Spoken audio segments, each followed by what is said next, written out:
माने गोटे छात्र को विद्यार्थी जीवन रे जो जिनसटा देखिबा कथा नुहे जो जिनसटा सुनिबा कथा नुहे से कौन सी जगह लुचि छुपी करी से देखुछि शुणुछि। मो सोमदत्त शास्त्री गुरुकुल रे शिक्षा ग्रहण कला परे मु केंद्रीय विद्यालय रे सेंट्रल स्कूल रे दीर्घ 34 वर्ष सेवा करी। तापरे रिटायर्ड हला परे वर्तमान वैदिक धर्मर प्रचार प्रसार रे मु निजकु संलग्न करी। मु गुरुकुल रे पाठ पढ़ी और आधुनिक शिक्षा पद्धति रे शिक्षकता करी। मते दुई शिक्षा पद्धति रो भल भावे अनुभव अछि। मु केंद्रीय विद्यालय रे दीर्घ समय शिक्षकता करी अध्यापना कार्य करी मु अनुभव करी कि गुरुकुल शिक्षा बिना आमर छुआ मानकर चरित्र गठन हो पारिबनी। प्राय आम देखुछु सप्तम अष्टम पढ़ुला छुआ माने आजिकाली जेहेतु प्राय सबु जगार को एजुकेशन अच्छी सह शिक्षा अच्छी तो स्वाभाविक कथा एमती गोटे टीन एज जोटा कहूँ से एज रे परस्पर गोटे आकर्षण रोच तो से माने निजकू पाठरे न लगाई से माने जोटा माने विवाह हला परे युवावस्था जो कामटा करिबा कथा से माने छात्र जीवन रे विद्यार्थी जीवन से काम रे लागुछन।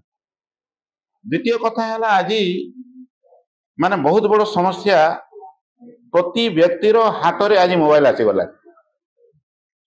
तो मोबाइल जते लगे जहाँ चाहिए देखिबो माने गोटे छात्र को विद्यार्थी जीवन रे जो जिनसटा देखिबा कथा नुहे जो जिनसटा सुनिबा कथा नुहे से कौन सी जगह लुचि छुपी करी से देखुछि शुणुछि और ता द्वारा एते जे कुप्रभाव पड़ुछि पाठरे शिक्षारे तार माने इच्छा नहीं। माने प्राय माने सबुदिन मो प्रिंसिपल चार्ज रे भी रही लगभग वर्षे सब बेले माने अभिभावक माने आसी सेटा करिवे पुओ माने मोबाइल छाड़ू नहीं आमे मना करि पारुनी। तो यही सबू गुरुकुल रे जेतेले पढ़िबे सेठी गोटे नियम रहुछि और 24 घंटा आमर वेद रे कहाइछि गुरुकुल रे माने जो छात्र अच्छी ताकू आमे ब्रह्मचारी कहूँ। जो ब्रह्मचारी जो छात्र जीवनटा और तांकू जो शिक्षा दिए से होछि आचार्य। तो आचार्य जेते लगे ब्रह्मचारी रे छात्र रो गुरुकुल रे प्रवेश हुए आचार्य ताकू जिमिति माँ जिमिति छुआ को निजर गर्भ रे रखियो 24 घंटा अहर्निश दिन राति तार किमिति विकास हेबो से सुरक्षित तार जन्म हेबो से माँ जिमिति सबु बेले दिन राति तापाई माने जत्नशील रहे सेमिति आहार विहार एमिति करिवो तार संतानटा सुस्थ सबल भल होइकरी से जन्म नेबो। से भलिया गुरुकुल रे छात्र जेतेले प्रवेश होउची आचार्य तार कर्तव्य होउची से भलिया तार माने गर्भस्थ शिशुर जिमिति माँ जत्न नउची गुरुकुल रो आचार्य सेमिति तार जत्न नेबो। और लगभग से स्नातक हेबा जाए माने छात्रटा ज्ञान सरस्वती सत्यार्थ प्रकाश रे लिखिचंदी कि गोटे भी मिनिट आचार्य बिना से छात्र से ब्रह्मचारीटा रही पारिबनी। 24 घंटा जे हेले आचार्य ता पाखरे रहिबो। मने करंतु केबे घरे कहा बाहागर अछि या कौन से कार्यक्रम अछि सेति पई जदि से ब्रह्मचारी घर को जदि जाए ता साथे जने आचार्य जीव माने 24 घंटा जे हेले शिक्षक आचार्य ता साथे रहे। तद बिना केबे भी छात्रर पूर्ण विकास हो पारिबनी चरित्रवान नागरिक देश पाई पारिबानी। आज देश रे जो भ्रष्टाचार अछि आमर पिला माने युवक माने जो माने पथभ्रष्ट हो गलेनी चारित्रिक पतन हेलानी। आज ब्रह्मचारी कहले आज्ञा हस मारुछि ब्रह्मचारी कहले हस मारुछि। तो ब्रह्मचर्य छात्र जीवन रे ब्रह्मचर्य नाही गृहस्थी किमरी ब्रह्मचारी हेबो आम शास्त्र लिखाई गृहस्थी भी ब्रह्मचारी हेबो। केवल उत्तम संतान निर्माण पाई से केवल पति पत्नी माने शारीरिक मेलन हेबो। तो जदि ब्रह्मचर्य जीवन रे जदि ब्रह्मचर्य नाही व्रत नाही तो किमिति इमिति आदर्श गृहस्थ हेबो। तो आदर्श गृहस्थ बिना आदर्श संतान आमे समाज किमिति पाई परिबा। तो आमे वैदिक वेदरे जहाँ ये सब किसी वर्णना कराई ऋषिमुनि माने तदनी आदि ग्रंथ रचना करिसंती।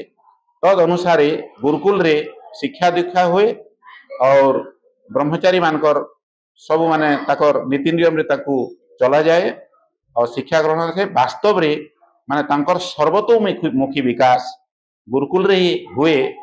तो और धीरे धीरे मते लगुच समाज से आड़ को जाऊँ समाज से आड़ को जाऊँ देखंतु मोर मन अच्छी आम आम जो छोटे थिलु आम समय ही ये नवोदय विद्यालय आविर्भाव हो तो राजीव गांधी जी आरंभ करते से भी गोटे आवासीय विद्यालय रही माँ प्रधानमंत्री थे।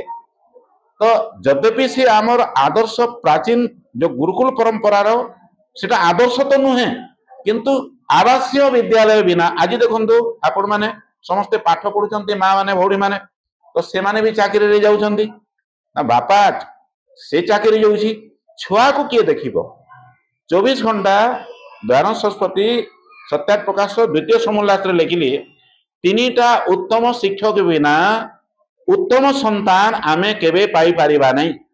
से तीनटा उत्तम संतान हेले उत्तम शिक्षक हेले प्रथम हेले माँ द्वितीय हेले पिता और तृतीय हेले आचार्य जो शिक्षण संस्था रे पढ़ाती। तो आज माने पति पत्नी यानी छुआर माँ बापा दुई जन पाठ पढ़ी कर अन्य माने सर्विस कर बाहर आपण देखो घर आई जड़े विवाहित जदि माने एमती आसला घर छाड़ी करी संतान देख रेख किए कर तो घरे माने 5-7 वर्ष जाए घरे छुआटा स्कूल रे पढ़िबो तृतीय चतुर्थ पंचम हो जाऊ तापरे आवासीय विद्यालय जोटा आम प्राचीन परंपरा गुरुकुल 24 घंटा आचार्य संरक्षण रहिबो से परंपरा बिना आमर देश केबे भी पूर्ण विकास हो पारिबनी। जदि आमे से भावुचु जहाँ जहाँ भी आज आवासीय विद्यालय खोलुची एठिरे चरित्र निर्माण हो पारिबेनी। हाँ पाठ पढ़ी चाकरी करेंगे पैसा कमाइबे किंतु से माने चरित्रवान हो पारिबेनी से माने न्यायप्रिय हो पारिबेनी सत्यवादी हो पारिबेनी भ्रष्टाचार मुक्त हो पारिबेनी। तो आमे जदि जो प्रकार आमर प्राचीन माने सोने की चिड़िया माने कहते आमर देश को से भलिया आम निज देश को जदि आमे आगु को नेबाकू चाहूँ से भली समाज गठन करने चाहूँ गुरुकुल परंपरा रे ही से सब निर्माण हो पार। अन्यथा ये सब जहाँ आवासीय विद्यालय आजिकाली करुच्ची या द्वारा छात्रर पूर्ण विकास चरित्रवान नागरिक तैयारी करवाटा दिवा स्वप्न मात्र केबे भी एटा सफल आमे हो पारिबानी।